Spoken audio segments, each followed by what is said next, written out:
everybody. WHIP Radio in Philadelphia. Zach Gelb and Mike Zahn here with you. Take you up until noon Eastern time, where the Temple Sports Hour comes your way. Time in the WHIP studios is 11:41. Really good article on ESPN today, and it's called Temple Winning Over Philly Behind Matt Rhule, and it's written by Matt Fortuna, who's an ESPN staff writer, and Matt joins us on the hotline right now. Matt, it's Zach and Mike here on Temple's campus. Thanks for a few minutes, and how are you?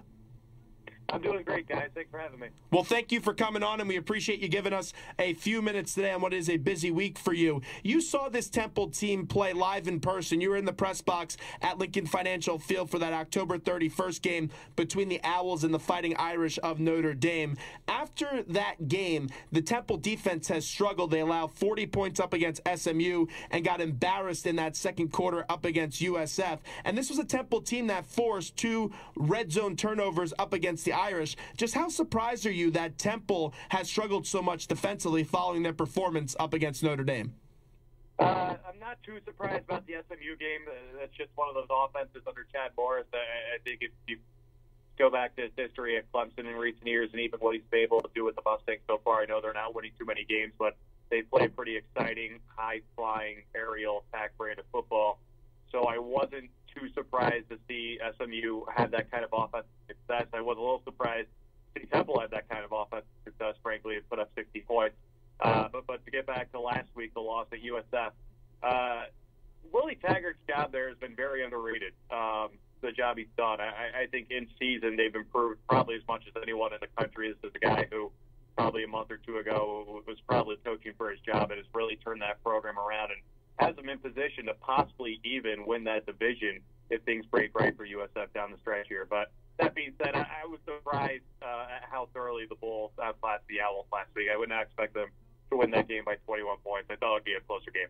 Now some fans are panicking because, like you mentioned, there's a good possibility that USF could win this division if the Owls lose to Memphis and USF finds a way to beat Cincinnati this week, because USF the following week has a winless UCF team. So they could very well wrap up this division on Thanksgiving night, as that UCF game is on Thanksgiving, and this Memphis-Temple game should be a toss-up. But you've been very impressed by Matt Rhule, as many people have, as they should be, with the job that he's done here at Temple University. Are you confident that in these final 2 games, Matt Rhule will turn this bump in the road around for the Owls?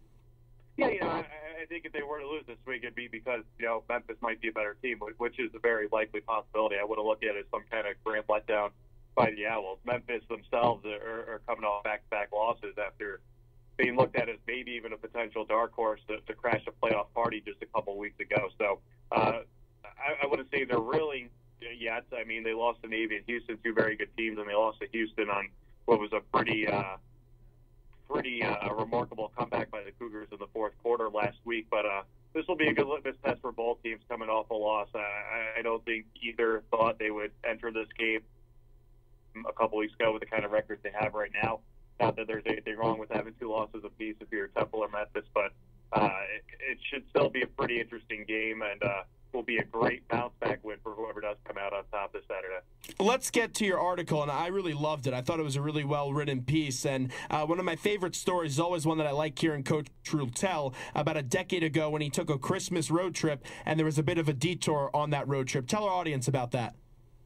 Yeah, it's pretty funny. Actually, Matt Rhule's a Penn State guy. Elgo's a Penn State guy. I'm actually a Penn State graduate myself. I hope you Temple guys don't hold that against me too much. Oh, we will. This may be the last time we have you on. You guys have the upper hand this year, so you can do whatever you want. But I was talking to Matt Rhule about it. I asked if he had, crossed paths with Golden at all at Penn State. I know Al was a few years older than him, and he said, they only really met once or twice. But once Al got in that job, once, Temple football was basically, I don't know if you want to say saved, but was voted to keep on continuing. Matt Rhule was driving up to State College from his job in Western Carolina with his family, and he decided to make a pit stop. And basically kind of unannounced. The way he described it to me was he went right up to the coach's office, went up to the secretary, Nadia Harvin, and said, "Is Coach Golden in there? Can I get a few minutes with him?" And he said they sat down for about 10 or 15 minutes, and it was kind of Matt Rhule just saying, "I want you to hire me right now. Here's my plan. Here's my resume. Here's what I'm going to do." And it was kind of a courteous, "Okay, thanks. Nice to meet you. Merry Christmas." And a couple months later, a position came open. Al gave him a call shortly after signing day, and Matt Rhule basically said, I'm there, and was there in a couple of days, and the rest is kind of history. You know, he's outside of that 1 year with the New York Giants, pretty much his entire last decade of his coaching tenure has come doing, you name it, a position. There's a position we coach at Temple. By all means, Matt Rhule has coached him, and now he's obviously the CEO of that program in his third year, and he has them completely turned around. We're talking to ESPN college football writer Matt Fortuna, and as you also mentioned in your article, during this past offseason, Matt Rhule did sign an extension, which a lot of Temple fans are hoping he continues to stay here throughout that extension. And he's made a lot of non-believers into believers with this program. Let's just say he doesn't jump ship for that amount of time. How high is the ceiling for this Temple football program if he were to stay here for the entire duration of that contract? If he were to stay for the entire duration, I imagine, you know, I don't know if ceiling's the right word. I think there certainly be league titles to be won, as there still is this year. Whether that they could ever crack the playoff, I have a hard time seeing an American team making a 14 playoff with that committee, regardless of how good they are. But who knows? 4 years from now, we could be at an 18 playoff if things were to get out of control here. It would be a big ceiling, and, you know, if he were to stay, and, you know, again, we're talking hypotheticals here, if he were to stay and Justin Fuente, Tom Herman, and all the other up-and-coming coaches in that league were to move off elsewhere, well, there'd be a lot of turnover in that league, and there'd be a lot of stability at Temple, which already has a pretty good football program right now. So in that scenario, obviously it would be probably make the Owls the power in the Class of the conference for many years to come. And Coach Rhule has, deservedly so, received a lot of credit for this Temple turnaround. But how much credit also goes to the remaining coaching staff that Matt Rhule has under him? It does, and it even goes back a little bit. You know, it's funny. I was talking to Steve Adazio, who's at Boston College now. Obviously, he was at Temple for a couple of years. And, you know, BC hasn't exactly had easy go of it this year with youth and injuries, but he kind of volunteered to me. I was talking to him for a separate story, and he said, you know, by the way, this BC team reminds me a lot of my second Temple team. You know, they won 9 games and won a bowl his first year, and the next year they moved to the Big East, had just 11 games on their schedule, won just 4 games, and you know, it's kind of a world-is-ending feeling among some of the diehards. And he kept saying, you know, just give it a couple years. Look at these young guys we have. Look at Tyler Matakevich. Look at Kyle Friend. Look at the quarterback that we got coming in a couple of years, P.J. Walker, who Matt Rhule in recruiting some of those guys with Coach Adazio as well. So it was interesting to hear Steve Adazio kind of go out of his way to talk about the job Matt Rhule has done and to talk about some of the similarities he sees between his program now and the early stages of what ended up being the Matt Rhule era at Temple. So a lot of credit goes to that staff. Bill Still has done a tremendous job as defense coordinator there, and they're certainly moving in the right direction right now. Who does Coach Rhule remind you of as a coach? I know he's certainly a player's coach. He's always running up and down the sidelines. He truly is that player's coach. Is he reminiscent of any coach in recent memory or even in quite some time past? Let's see. Among the young guys currently, I think he's got a little bit of PJ Fleck in him, just kind of that young energy guy who gets a lot of the underclassmen and people who are kind of these overlooked recruits to play with a chip on their shoulder and buy in and try to do something great at a place that hasn't been a so-called national power in recent years.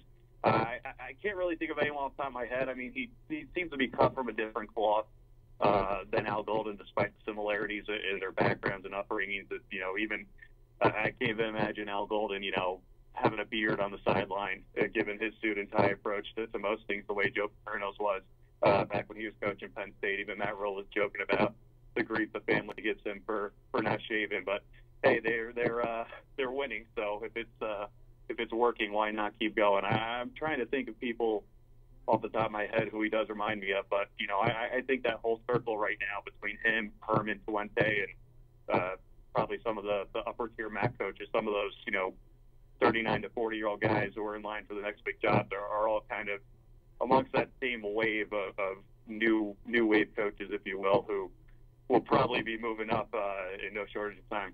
Wrapping up with Matt Fortuna, who joins us right now on WHIP Radio in Philadelphia. You were clearly impressed by the job Matt Rhule has done reading your article, and Matt Rhule is a special kind of coach. It's hard to describe him, but he is a coach that you could tell that he makes an impact on this program in a positive direction, both on and off the field, especially even here in the community. You see some of the work that his players does. But the one story I loved is how you were talking about Matt's desire to walk to game day and how Pat Kraft started saying, hey, well, we'll get you a car. What has impressed you, though, the most about Matt Rhule in your time that you got to cover him leading up to that Notre Dame game and writing this piece? Yeah, no, I thought that was pretty interesting. I think I mentioned in the story as well how, for college football live the day before, he was walking right by there. I mean, I was behind the set talking to some buddies on the production team there when I heard my name and I turned around and Matt Rhule was literally just walking by on like his lunch break or whatever, just saying, hey, I'm just checking it out. And, I mentioned in there how he almost made it unscathed before Ron Jaworski called him out, and it was a mad rush. But actually, a day before that, I was in his office, and he was going home. He had to go to a dinner or a meeting of some sort. I can't remember what. But I was walking out of the building, and he was at the corner waiting for an Uber X to go home and change and then go to the dinner. And I thought that was interesting. You don't see too many. It was kind of one of those stars just like us moments. It was coaches just like us, just kind of at the corner, waiting for their Uber, complaining about how long it's taken, saying hello to people passing by, and just kind of going through the same cheap mode of transportation that everyday folks like me and you go through. I thought that was a pretty interesting just kind of anecdote, especially 2 nights before the biggest game of his life. That's funny because I was also waiting for an Uber X that day, going home from that media event and college football live and all that stuff.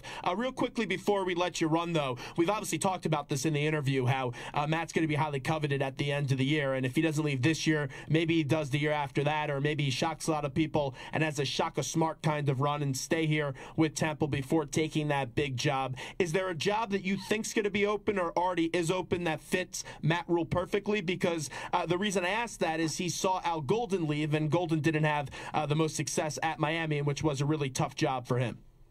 Correct. I wasn't surprised to see Al Golden leave. I was surprised he ended up at Miami because that just seemed like a weird fit from the start, and obviously that ended up proving out to be the case. Among open jobs right now, I mean, it's tough to say. There's, I believe, 11 right now, and there'll probably be upwards of 30 when it's all said and done. If Kyle Flood gets the axe at Rutgers, I know Rhule's an East Coast guy moving up to a Power 5 league. That could be attractive. Maryland, another East Coast school with the Under Armour ties, that's attractive. But especially at Rutgers, you don't really know who's going to be doing the hiring if they are hiring a new football coach, because that Julia Kerman era has just been kind of a disaster there, and there's still a lot of toxicity around there right now that may scare some of the bigger names off. But those are just 2 that come off the top of my mind. It strikes me, given his roots and given his kind of vibe as an East Coast guy, I imagine those would be the programs that would be in high demand. But it remains to be seen. There's still so much time left for openings, and even the domino effect of where some people do go when they move up a different level and the openings they leave behind. So it's going to be a silly season than usual this year, I'm afraid. Well, Matt, great job out of you. You can check out his article, Temple winning over Philly behind Matt Rhule. It's on ESPN.com. We appreciate a few minutes. Thanks so much, Matt. Thanks, guys.